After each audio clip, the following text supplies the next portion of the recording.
கண்ணியத்திற்குரிய சகோதர சகோதரிகளே, இஸ்லாம் மனிதர்களுக்கு வழங்கிய நன்மைகள் என்ற தலைப்பின் கீழ் ரமலானினுடைய இந்த இரண்டாவது பத்திலே நாம் பார்த்து வருகிறோம். நேற்றைய தினம் மனிதர்கள் சிரமப்படக்கூடிய விஷயங்களில் மிக முக்கியமான விஷயம் என்பது நோய் என்றும், அந்த நோய்க்கு இஸ்லாம் சொல்லக்கூடிய தீர்வு என்பது தூய்மை என்றும், அந்த தூய்மையின் மூலமாக மக்கள் அதிகமான நன்மைகளை அடைகிறார்கள் என்பதை நேற்றைய தினம் நாம் பார்த்தோம். இன்றைய தினம் ஒரு மனிதன் அவன் தூய்மையாக சுத்தமாக நோய் நொடி இல்லாமல் தங்களுடைய உடலை எப்படி பார்த்து கொள்ள வேண்டும் என்பதை நபிகள் நாயகம் ஸல்லல்லாஹு அலைஹி வஸல்லம் அவர்கள் சில சட்டத்திட்டங்களை நமக்கு சொல்லி, இதையெல்லாம் ஒரு மனிதன் செய்தான் என்று சொன்னால் அது அவனுக்கு நன்மை பயக்கும் என்ற அடிப்படையில் நமக்கு சொல்லி தருகிறார்கள். அந்த செய்திகளை பல ஹதீஸ் நூல்களில் பல ஹதீஸ்கள் வந்தாலும் மொத்தமாக எடுத்து இந்த ஹதீஸில் இருக்குது என்று சொல்லாமல் மொத்தமாக நாம் எடுத்து பார்க்கும் பொழுது, ஒன்று புகாரியில்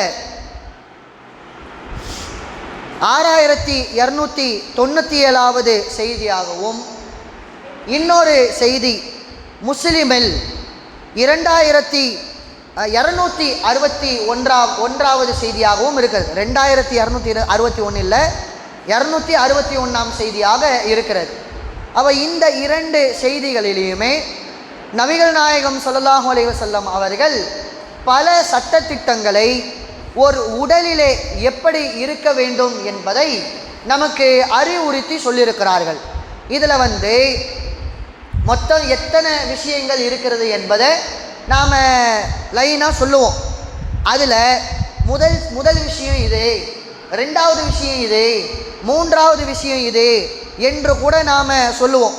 அதிலிருந்து கூட கேள்வி வரலாம். மூணாவது விஷயம் என்ன சொன்னோம், அஞ்சாவது விஷயம் என்ன சொன்னோம், இல்லை இந்த விஷயம் எத்தனாவதாக சொல்லப்பட்டுச்சு என்று கூட கேள்விகள் வரலாம். ஏன்னா இது கொஞ்சம் சிரமமாக இருக்குன்றதுக்காக முன்னாடியே நாம் சொல்லிட்டோம். முதல் விஷயமாக அல்லாஹுடைய தூதர் அவர்கள் உடல் அளவிலே அவன் ஆரோக்கியமாகவும் நோய் நொடி இல்லாமலும் தூய்மையாகவும் வாழ்வதற்கு முதல் விஷயமாக சொல்லுகிறார்கள் அல் ஹிதான். ஒரு ஆண் என்பவன் அவன் கத்னா செய்வது சுன்னத் என்றும் பல இடங்களில் சொல்லுவாங்க. பிறந்த உடனேயே மரும உறுப்பில் உள்ள அந்த முன் தோலை நீக்குவதற்கு பேர் கத்னா என்று அரபியிலே சொல்வார்கள். சில இடங்களிலே சுன்னத் என்றும் சொல்வார்கள். இது இயற்கை மரபுகளில் உள்ள ஒரு விஷயமாக இருக்கிறது. இது முஸ்லீமுக்குரிய ஒரு அடையாளம் கிடையாது.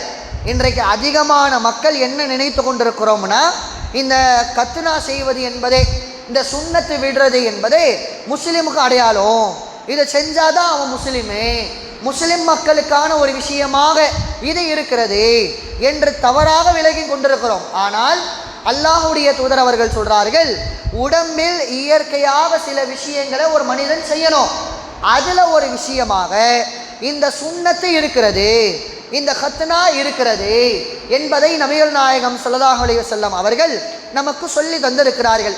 இது எதனால் செய்கிறோம், இது செய்யவில்லை என்றால் என்ன பாதிப்பு என்பதையெல்லாம் இன்றைக்கு அறிவியல் மூலமாகவும் பல ஆராய்ச்சிகள் மூலமாகவும் நமக்கு இதனுடைய பயன்களும் பாதிப்புகளும் தெரிய வருகிறது. என்ன செய்வாங்க, கத்னா என்பது என்னவென்றால் ஒரு ஆணினுடைய அந்த மரும உறுப்பில் உள்ள அந்த முன்தோலை நீக்குவது. இந்த முன்தோல் இருந்தால் என்னவாகும் என்று நாம் சிந்தித்து பார்த்தோம் என்று சொன்னால், மனிதன் அவன் அந்த இடத்திலே ஒரு கழிவை நீக்கக்கூடியவனாக மனிதன் இருக்கிறான். அல்லாஹ் அப்படி படைத்திருக்கிறான். அந்த கழிவை நீக்கும் பொழுது அதனுடைய அந்த சிறு துளிகள் எல்லாம் அந்த தோலின் மீது பட்டு கொண்டு அந்த தோல் அதை உள்வாங்கி கொண்டு அதிலேயே அந்த ஒரு விதமான அந்த கிருமிகள் உண்டாகி ஒரு விதமான அந்த இடத்திலேயே புண்ணு மாதிரியான ஒரு இது உண்டாகி அது மிகப்பெரிய ஒரு பாதிப்பை உங்களுடைய அந்த மர்ம உறுப்பிற்கு ஏற்படுத்தும் என்று இன்றைக்கு அறிவியலில் சொல்லப்படுகிறது. இந்த மாதிரி அந்த முன்தோலை நீக்கிவிட்டோம் என்று சொன்னால், அதை நபிகள் நாயகம் ஸல்லல்லாஹு அலைஹி வஸல்லம் அவர்கள் சொன்னது போல நீக்கிவிட்டோம் என்று சொன்னால், அது எல்லா மக்களுக்குமே ஒரு பயனாக இருக்குது. அது எல்லா மக்களுக்குமே நோய் நொடி இல்லாமல் அது தரக்கூடியதாக இருக்கிறது என்று இன்றைக்குள்ள அறிவியல் சொல்லுகிறது. அதே மாதிரி சவுத் ஆப்பிரிக்கா என்ற ஒரு நாடு தெரியும். அந்த நாட்டில் ஒரு ஆராய்ச்சியை மேற்கொள்கிறாங்க. என்ன மேற்கொள்கிறார்கள்? யாருக்கெல்லாம் அதிகமான அளவிற்கு எய்ட்ஸ் வருகிறது என்ற ஒரு ஆராய்ச்சியை செய்கிறாங்க. அப்படி அந்த ஆராய்ச்சியை செய்யும் பொழுது சில நபர்களுக்கு இத்தகையவர்கள் எல்லாம் ஒரு எய்ட்ஸ் பாதிப்பு உண்டாகாமலேயே இருக்கிறாங்க. அப்போ அது யாரு என்று அவர்கள் பிரித்து எடுத்து பார்க்கும் பொழுது அந்த நாட்டில் உள்ள முஸ்லிம்கள் என்று தெரிய வருகிறது. அந்த நாட்டில் உள்ள முஸ்லிம்கள் அவர்களுக்கு எய்ட்ஸ் அவ்வளவாக வருவது கிடையாது. அந்த நோயால் அதிகமான மக்கள் பாதிக்கப்பட மாட்டாங்க. எதற்காக என்று இன்னும் ஆய்வு செய்யும் பொழுது அவர்கள் செய்து இருக்கிற இந்த சுன்னத்தினால, இந்த ஹத்னாவினால தான் இந்த பாதிப்புகள் மிக மிக மிக குறைவாக அந்த மக்களிடத்தில் காணப்படுகிறது என்று அந்த நாட்டிலே ஒரு அறிக்கையை வெளியிடுறாங்க. அப்போ இந்த அளவுக்கு ஒரு பாதிப்பை ஏற்படுத்தக்கூடிய, உடலை வீணாக்கக்கூடிய ஒரு விஷயமாக இந்த ஹத்னா செய்யாமல் இருப்பது ஏற்படுத்துகிறது. அதனால் இது முஸ்லிம்களுக்கு மட்டுமே உள்ள ஒரு விஷயமாக இல்லாமல் பொதுவாக மனிதன் என்றாலே இத்தகைய ஒரு காரியத்தை கண்டிப்பான முறையில் செய்தாக வேண்டும் என்று இஸ்லாம் நமக்கு அறிவுரை சொல்லுகிறது. அதே மாதிரி இரண்டாவது விஷயம் என்னவென்றால், நம்முடைய உடலிலே அந்தந்த ஒரு இடங்களில் எல்லாம் சில அங்கங்களிலே ஒரு வயதிற்கு மேலே நாம் எடுத்து பார்த்தோமே ஆனால், இப்போ நாம் சொல்லக்கூடிய இந்த சட்டங்கள் எல்லாம் எதையெல்லாம் பெண்களுக்கும் சேருகிறதோ, அதை பெண்களுக்கும் இருக்கிறதோ, அதை பெண்களுமே செய்ய வேண்டும் என்பதை புரிந்து கொள்ளுங்கள்.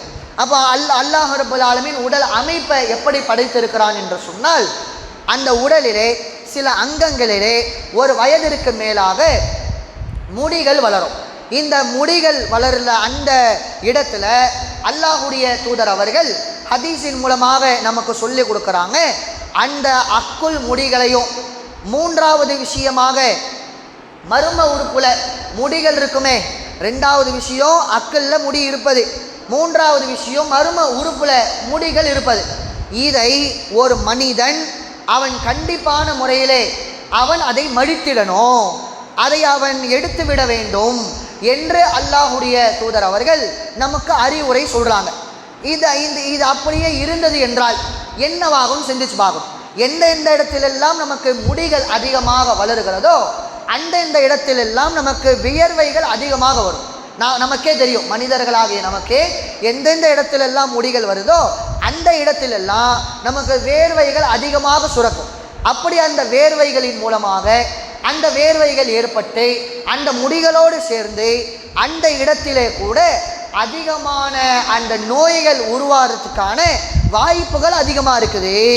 அப்போ அந்த இடத்துல முடிகள் இல்லை என்று சொன்னோமே ஆனால் அந்த வியர்வை என்பது ஒரு பெரிய ஒரு பாதிப்பை ஏற்படுத்தாது என்று இன்றைக்கு அறிவியல் சொல்லுகிறது.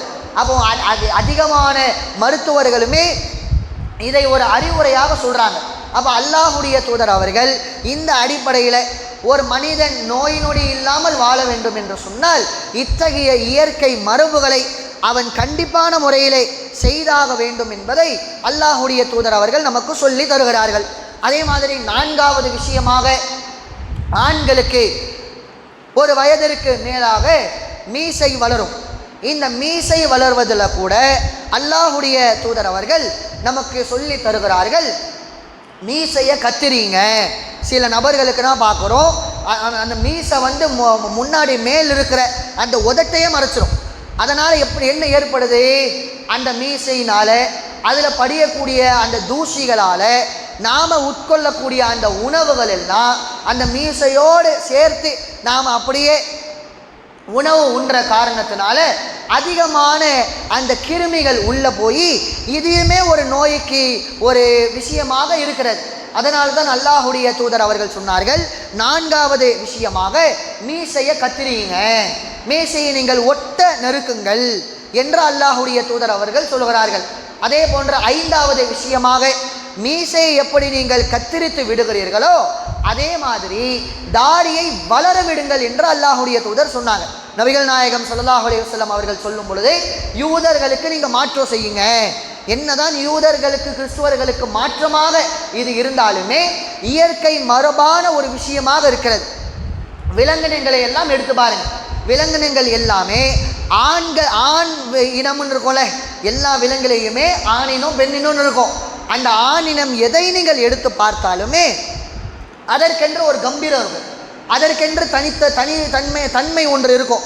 சிங்கத்தை எடுத்து பார்த்தீர்களே என்றால் சிங்கத்துக்கு அதிகமான அளவிற்கு முன்னால முகத்தை சுற்றி அதிகமான முடிக்கள் இருக்கும், அது ஒரு கம்பீர தோற்றத்தை கொடுக்கும். இது பெண் சிங்கத்துக்கு இருக்காது.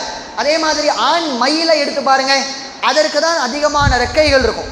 அப்போ அதை பார்த்த உடனேயே ஒரு மனிதனை இவன் ஆண் என்று கண்டுபிடிப்பதற்கும் அதிகமான அவன் நன்மைகளை அடைவதற்கும் ஒரு தோற்றத்தை உருவாக்குவதற்குமே இந்த தாடியை அல்லாஹ் ஏற்படுத்தி இருக்கிறான். அதனால நபிகள் நாயகம் ஸல்லல்லாஹு அலைஹி வஸல்லம் அவங்க சொல்றாங்க, யூத கிறிஸ்தவர்களுக்கு மாற்றம் செய்யுங்கள் என்று சொல்லிவிட்டு இந்த விஷயத்தை சொல்வதின் மூலமாக இதன் மூலமாக கூட பல நோய்களுக்கு இது நிவாரணமாக, பல நோய்களுக்கு இது ஒரு தடுப்பு சுவராக இருக்கிறது என்பதை இதன் மூலம் நாம் தெரிந்து கொள்ள வேண்டும். அதே மாதிரி இப்போ சொன்ன அந்த விஷயங்கள் எல்லாம் கூட மக்கள் கடைபிடித்து விடுவாங்க. மக்கள் கடைபிடிக்காத ஒரு விஷயம் என்ன தெரியுமா? ரொம்ப மிக மிக முக்கியமான விஷயம். யாருடைய கைகளை நீங்கள் எடுத்து பார்த்தாலுமே இந்த நகங்களை வளர்த்து வச்சிருக்கிறாங்க. அதிகமான அளவுக்கு நகங்களை வளர்த்து வைக்கக்கூடியவர்களாக இருக்கிறார்கள். அந்த நகத்தின் மூலமாக என்னென்ன பாதிப்புகள் வருது, என்ன இப்போ அது ஒரு ட்ரெண்ட் ஆகிப்போச்சு. இன்றைக்கி நகம் மிக பெருசாக அப்படி வளர்க்குறதுன்றது அது ஒரு ஃபேஷனு, அது இருந்தால் தான் மதிப்பாங்க, அது இருந்தால் தான் கெத்து என்று சொல்லி ஆண்கள் பெண்கள் எல்லாருமே இன்றைக்கு நகத்தை அதிகமான அளவிற்கு வளர்க்க ஆரம்பித்து விட்டார்கள். இதனால் என்ன பாதிப்புன்னு யோசிச்சோமா? இது நல்லது தான் என்று செய்கிறோமே, இது உண்மையிலே நல்லதா இல்லை கெட்டதை உருவாக்குதா? உங்களுக்கு நகங்கள் தங்களுடைய கைகளிலே இருந்தது என்று சொன்னால் அதிகமான அழுக்குகள் சேரக்கூடிய ஒரு இடமாக அந்த கைகள் இருக்கிறது. ஏன்? கைகளை வைத்து தான் அதிகமான வேலைகளை பார்ப்போம்.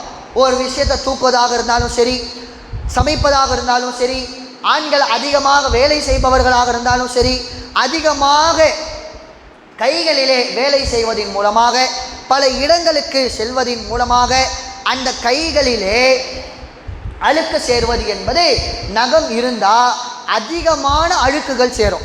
அந்த அழுக்குகளோடையே என்ன செய்வாங்க? அந்த உணவை உட்கொள்ளக்கூடியவர்களாக இருப்பாங்க, உணவை சாப்பிடக்கூடியவர்களாக இருப்பாங்க. அப்போ அந்த நகத்தில் உள்ள அந்த அழுக்கை சாப்பிட யாராவது இந்த தனியாக எடுத்து அந்த நகத்தினுடைய அழுக்கை மட்டும் சாப்பிடுப்பா என்று சொன்னால் சாப்பிடுவோமா? இல்லை அசுத்தத்தை கொடுக்குறாங்க, அந்த அசுத்தத்தை சாப்பிடுவோமா? சாப்பிட மாட்டோம். ஆனால் நகத்தில் என்னதான் அழுக்கு இருந்தாலும் சரி, நகத்தை பெருசாக வளர்க்கணுன்ற காரணத்தினாலேயே அந்த உணவை உட்கொள்ளும் பொழுது நம்மளை அறியாமலேயே பல கிருமிகள் வயிற்றுக்குள்ளாக செல்லுகிறது. இதன் மூலமாக கூட பலவிதமான பாதிப்புகள் ஏற்படுது. எந்த அளவுக்கு இன்றைக்கு மருத்துவர்கள் சொல்லுகிறார்கள், ஒரு வயிறு வலி ஏற்படுகிறது, அந்த வயிற்று வலி எதற்காக ஏற்பட்டது என்றே தெரியலை. ஒரு வயிறு வலின்னு ஒரு பேஷண்ட்டு மருத்துவமனைக்கு வராங்க, அது எதனால் என்றே தெரியவில்லை என்று அந்த மருத்துவர் சொல்லுகிறார். அதுக்கப்புறமா பல சிகிச்சை பண்ணுறாங்க. இது எதனால் வந்துச்சு, என்ன சாப்பிட்ட என்று கேட்பதின் மூலமாகவோ விசாரிப்பதின் மூலமாகவோ பலவிதமான டெஸ்ட் பண்ணுறாங்க, ஸ்கேன் பண்ணுறாங்க, என்னென்னவோ பண்ணுறாங்க. என்ன எல்லாமே கரெக்டாக தானே இருக்குது, எதனால் இது ஏற்பட்டது என்று கண்டுபிடிக்க முடியல. அதற்கு அப்பால தான் நகங்களில் அதிகமான அழுக்குகளை இருப்பதை பார்க்குறாங்க.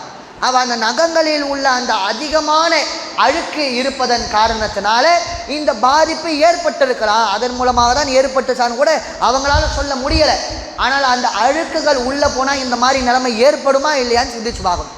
என்ன நோயினே தெரியாமல் இதை மருத்துவர்கள் கண்டுபிடிக்காம ரொம்ப சின்ன சின்ன விஷயங்களில் கூட அல்லாஹ்வுடைய தூதர் அவர்கள் இதன் மூலமாக உங்களுக்கு பாதிப்பு வரும், இதன் நகத்தை விட்டு விட்டீர்கள் என்று சொன்னால், நாம் சொன்ன விஷயங்கள் எல்லாம் செய்தீர்கள் என்று சொன்னால் அந்த இஸ்லாம் சொல்லக்கூடிய அடிப்படையில் நாம் நம்முடைய உடலை பாதுகாத்து கொண்டிருக்கிறோம்.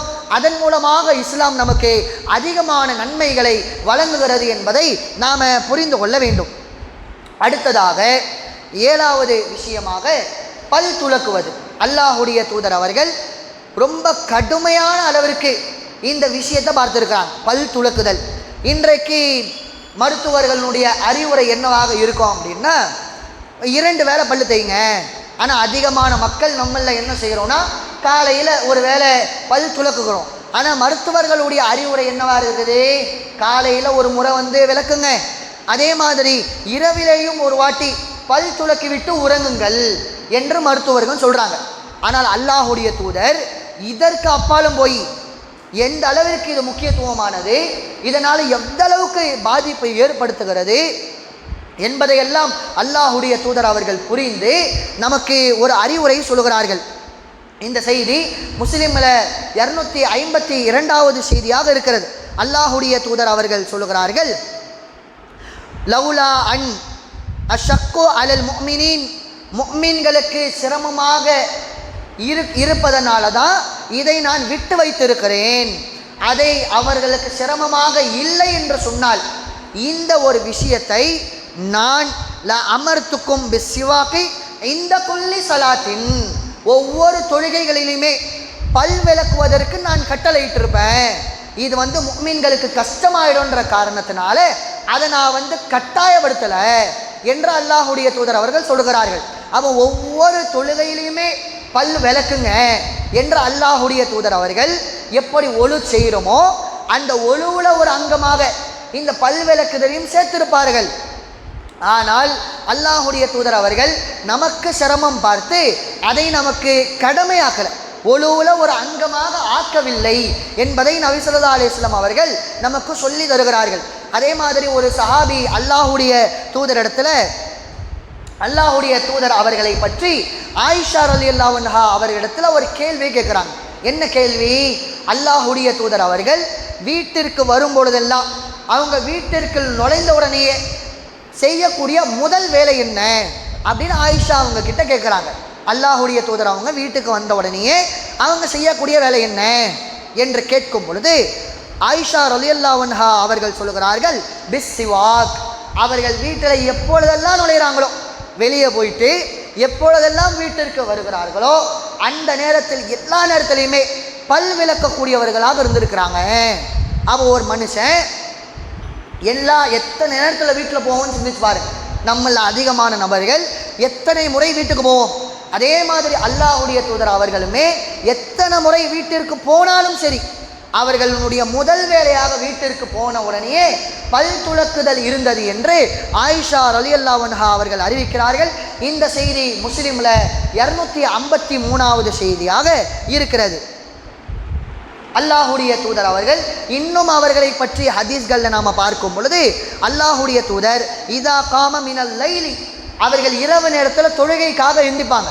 அல்லாஹுடைய தூதர் அவர்கள் தஹஜத்துக்காகவோ இரவு தொழுகைக்காகவோ உறங்கிய பின்னால் அல்லாஹுடைய தூதர் அவர்கள் இரவு நேரத்தில் எந்திப்பாங்க. அவ்வாறு அந்த நேரத்தில் எழுந்துக்கும் போது கூட அவர்கள் அந்த பல்லை வாயை சுத்தம் செய்யக்கூடியவர்களாக இருப்பார்கள்.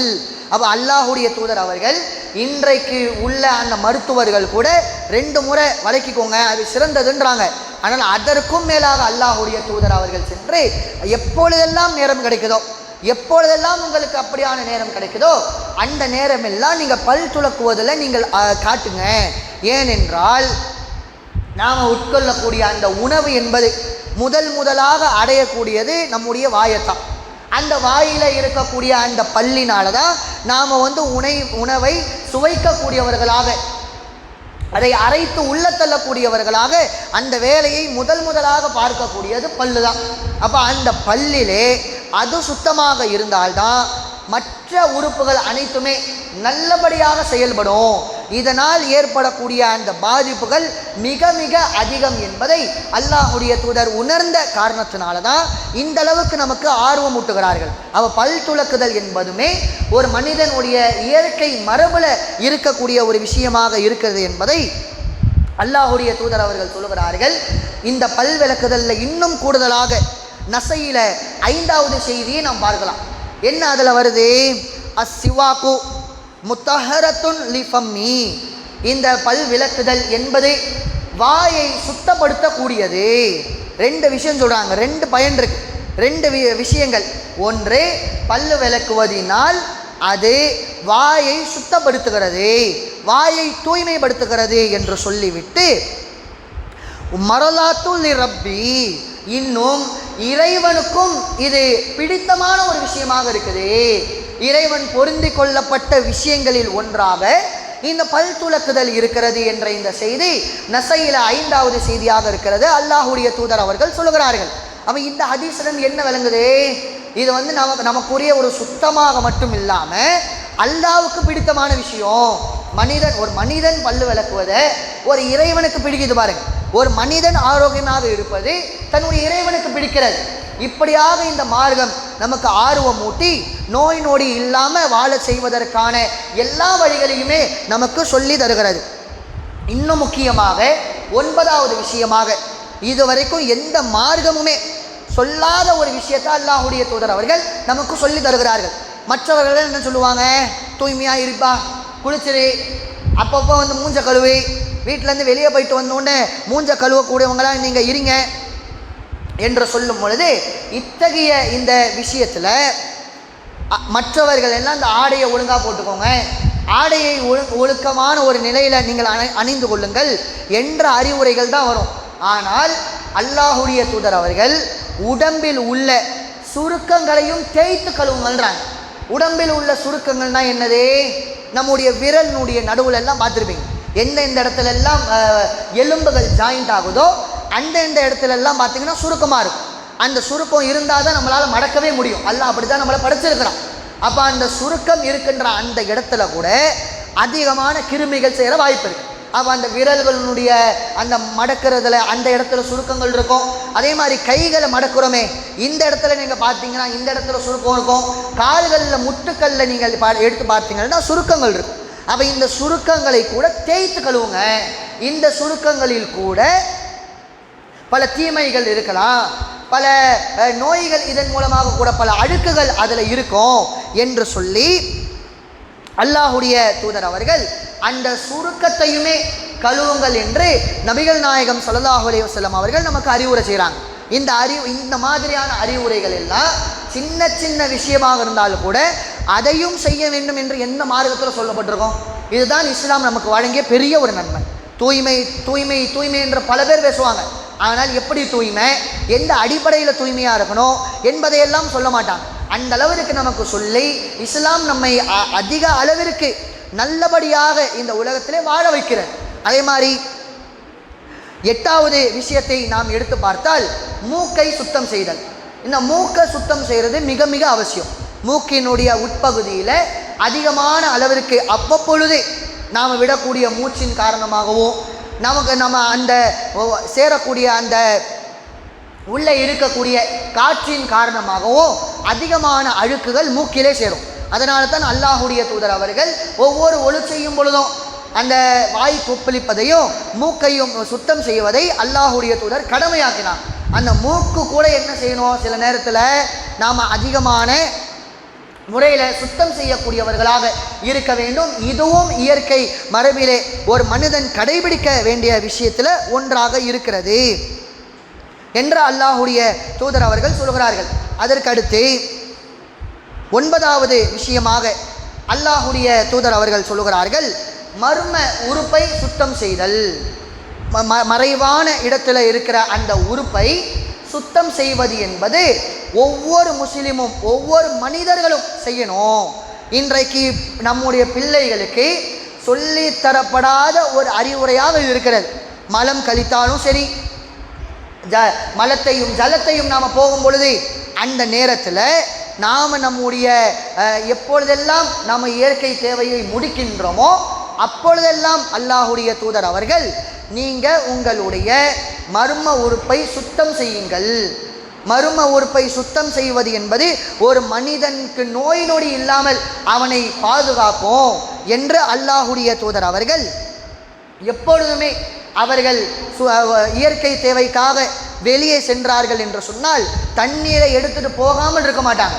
தண்ணீரை கண்டிப்பான முறையிலே அந்த தேவைக்காக எடுத்து செல்வார்கள் என்று அல்லாஹுடைய தூதர் அவர்களுடைய பணியாளரான அனஸ் ரலியல்லாஹு அன்ஹு அவர்கள் சொல்லுகிறார்கள். ஏன்னால் அந்த காலத்தில் நாம் எடுத்து பார்த்துக்கிட்டோம்னா மக்கத்து காஃபிர்களுக்கு இந்த பழக்கமே கிடையாது. எது தன்னுடைய இயற்கை தேவைக்காக சென்று விட்டு அதில் அவர்கள் கழுவாமலே தான் வருவாங்க. அந்த மாதிரி முஸ்லிம்கள் இருக்கக்கூடாது. அது அதிகமான அளவிற்கு நோய் நொடிகளை ஏற்படுத்தக்கூடியதாக இருக்கிறது என்று சொல்லி அல்லாஹுடைய தூதர் அவர்கள் இதையும் நீங்கள் பார்த்து கொள்ள வேண்டும் என்று நமக்கு அறிவுரை சொல்லுகிறார்கள். அதே மாதிரி 11வது விஷயமாக வாய் கொப்பளித்தல். ஒவ்வொரு முறையுமே நாம் உணவு உட்கொள்கிறோம். அந்த உணவு உட்கொள்ளும் பொழுது எப்பொழுதுமே உணவு உட்கொண்ட பின்னாடி வாயில் அதற்கான அந்த பல்லிலே ஒட்டிருக்கக்கூடிய அந்த கறியை சாப்பிடுவோம், அந்த கறி தொண்டு ஒட்டிருக்கும். அதே மாதிரி ஏதாவது ஒரு பொருளை சாப்பிடுவோம், அது நமக்கு அதிகமான அளவிற்கு அந்த வாயிலிருந்து ஒரு நாற்றத்தை உண்டாகும். அந்த நாற்றம் அந்த கிருமி அனைத்துமே சேர்த்து இது நமக்கு மட்டுமான்னு பாதிப்பாக பார்த்தா அனைவருக்குமே இது பாதிப்பாக இருக்குது. யார் முன்னாடி நின்று பேசவே முடியாது. பேசினாலே ஒரு மாதிரி நம்மை விட்டு விலகி செல்லுவார்கள். அப்போ அந்த உணவு உட்கொண்டும் பொழுது எப்பொழுதுமே முடிக்கும் பொழுது நாம் வாய் கொப்பளிப்பது அவசியம். அதனால் தான் அல்லாஹுடைய தூதர் ஒழுவிலையுமே அதை வைத்தார்கள். அதனால் இந்த வாய் கொப்பளித்தல் என்பது ஒவ்வொரு உணவை உட்கொண்ட பின்னாலுமே நம்ம வாய் கொப்பளித்தால் தான் அந்த வாய் அதிகமான அளவிற்கு சுத்தமாக இருக்கும் என்பதை நாம் விளங்கி கொள்ள வேண்டும். அது மட்டும் இல்லாமல் நாக்கையும் அல்லாஹுடைய தூதர் அவர்கள் 12வது விஷயமாக நாக்கையும் அல்லாஹுடைய தூதர் அவர்கள் சுத்தம் செய்திருக்கிறார்கள். தங்களுடைய பல்லு விளக்கக்கூடிய அந்த குச்சிகளை வைத்து அல்லாஹுடைய தூதர் அவர்கள் தங்களுடைய நாக்கையுமே சுத்தம் செய்யக்கூடியவர்களாக இருப்பாங்க. அப்பொழுது அந்த சுத்தம் செய்யும் இந்த நாக்கை சுத்தம் செய்யும் பொழுதெல்லாம் யாரெல்லாம் சுத்தம் செய்கிறீர்களோ சுத்தம் செய்கிறத பார்த்துருக்கிறீங்களோ அவங்களுக்கு தெரியும்.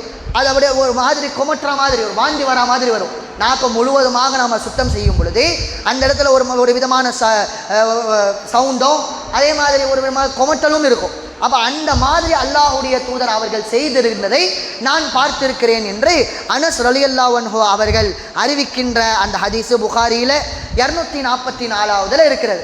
அப்போ இந்த 12 விஷயங்களையுமே இயற்கை மரபிலே ஒரு முஸ்லீம் கிடையாது, ஒரு மனிதன் கடைபிடிக்கணும். ஒரு மனிதன் கடைபிடிப்பதின் மூலமாக அவன் இந்த உலகத்திலே நல்ல முறையிலே அவன் வாழக்கூடியவனாக இருப்பான் என்பதை நபிகள் நாயகம் ஸல்லல்லாஹு அலைஹி வஸல்லம் அவர்கள் நமக்கு சொல்லி தந்திருக்கிறாங்க. அதனால் உடல் ஆரோக்கியத்தோடு நோய் நொடி இல்லாமல் நாம் வாழ வேண்டும் என்றால் இதையெல்லாம் நாம் பின்பற்றணும். இதையெல்லாம் நம்முடைய பிள்ளைகளுக்கு நாம் கற்றுத்தரக்கூடியவர்களாக இருக்க வேண்டும். அதே மாதிரி இன்னொரு செய்தியாக அந்த மீசையை கத்தரித்தல், அதே மாதிரி அக்குலிலும் மரும உறுப்பிலும் உள்ள அந்த முடிகளை நீக்குவது, அதே மாதிரி நகங்களை வெட்டுவது என்பதற்கு அல்லாஹுடைய தூதர் அவர்கள் நாட்கள் வரையறை வச்சாங்க. என்ன வரையறை? அல்லாஹுடைய தூதர் அவர்கள் சொன்ன இந்த ஹதீஸு முஸ்லிமில் 258வது செய்தியாக இருக்கிறது. அல்லாஹுடைய தூதர் அவர்கள் மீசையை கத்தரிப்பது, நகங்களை வெட்டுவது, அக்கல் மற்றும் அந்த மரும உறுப்பில் உள்ள அந்த முடிகளை நீக்குவது எல்லாம் அல்லாஹ் நத்துருக்க அக்ஸரமின் 40 லைலா. அதே அனஸ் அவர்கள் அறிவிக்கிறாங்க, நாங்கள் கட்டளையிடப்பட்டிருந்தோம் இந்த நகங்களும் இந்த முடிகளும் 40 நாளுக்கு மேலே நீட்டிடக்கூடாது. 40 நாளைக்கு ஒரு வாட்டி நாச்சும் அதை நீங்கள் சரிபடுத்தணும் என்று அல்லாஹுடைய தூதர் அவர்கள் எங்களுக்கு சொல்லி தந்தார்கள். ஆனால் ஒரு வாரத்தில் வளர்ந்துருச்சு, பல நபர்களுக்கு மாறும், பல நபர்களுக்கு வளர்ச்சிகள் அதிகமாக இருக்கும். சில பேருக்கு முடி சீக்கிரமாக வளர்ந்துடும். ஒரு வாரத்தில் பண்ணலாமானா பண்ணலாம், 2 வாரத்தில் பண்ணலாமானா பண்ணலாம், 3 வாரத்திலையும் பண்ணலாம். ஆனால் அதிகபட்சமாக 40 நாள் தாண்டக்கூடாது. 40 நாளைக்குள்ளாக நீங்கள் இதை நிறைவேற்றிவிட வேண்டும் என்று அல்லாஹுடைய தூதர் அவர்கள் சஹாபாக்களுக்கு கட்டளை இருக்கிறார்கள். அந்த கட்டளை நமக்குமே உரியது என்பதை புரிந்து கொண்டு உடல் ஆரோக்கியத்தோடு இருக்க வேண்டும் என்றால் இன்னென்ன விஷயங்களை நாம் செய்ய வேண்டும். அதே மாதிரி நாளைய தினம் மனிதன் அவன் செய்கிற சில செயல்பாடுகளினால், அவன் செய்கிற சில விஷயங்களினால் அவனுக்கு அது பாதிப்பு என்று தெரியும், தனக்கு பாதிப்பு என்று தெரியும். ஆனாலுமே அதை தன்னுடைய உடலை வருத்தி கொண்டு உடலினுடைய அழிவுக்கு காரணமாக மனிதன் எதையெல்லாம் செய்கிறான், இதை பற்றி இஸ்லாம் என்ன சொல்லுகிறது என்பதை இன்ஷா அல்லாஹ் நாளையினுடைய உரையிலே பார்ப்போம் என்று கூறி என்னுடைய உரையை நிறைவு செய்கிறேன். வாஹிர் தஅவானா அனில் ஹம்துலில்லாஹி ரப்பில் ஆலமீன். அஸ்ஸலாமு அலைக்கும் வரஹ்மத்துல்லாஹி வபரகாத்துஹு.